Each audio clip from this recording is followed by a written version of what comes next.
ఇదిగోండి చీరాల బీచ్కి వెళ్ళే రూటు. అంతకుముందు మనం ఈ రోడ్లో బీచ్కి వెళ్ళే వాళ్ళమా. అయితే హైవే నిర్మాణం కోసం ఏం చేశారంటే, మామూలుగా మనం ఇటువైపు నుంచి వస్తాం కదా, ఇటువైపు వచ్చి ఇటు నుంచి బీచ్కి వెళ్తాము, ఇటువైపు నుంచి బీచ్కి వెళ్తాము. అయితే హైవే నిర్మాణం జరిగింది కాబట్టి ఇలా హైవే మీద రోడ్డు మళ్ళించి ఈ దారి మూసేశారు. చూశారు కదా, ఈ దారి మూసేసి ఇట్లా హైవే ఎక్కించేసి అటువైపు నుంచి కొత్త హైవే వస్తున్నారు. ఇప్పుడు వాకావారిపాలెం ఉంది, ఊరి లోపల నుంచి డైరెక్ట్గా పార్కు, నగరవనం పార్క్ నుంచి అటు నుంచి చీరాల బీచ్లోకి హైవే ఉంది. ఈ రోడ్ అఫీషియల్గా క్లోజ్ అయిపోయింది.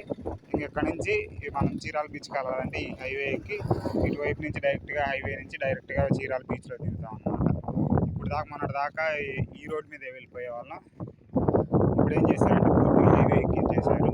చిన్న చిన్న ప్యాచ్ వర్క్లు ఉన్నాయి, అవి కూడా కంప్లీట్ అయిపోతే ఇటువైపు ఏదైతే ఈ పాలెం కాడ నుంచి చీరాల బీచ్ ఉంది కదా, ఆ బీచ్ దాకా హైవే కంప్లీట్ అయిపోతుంది.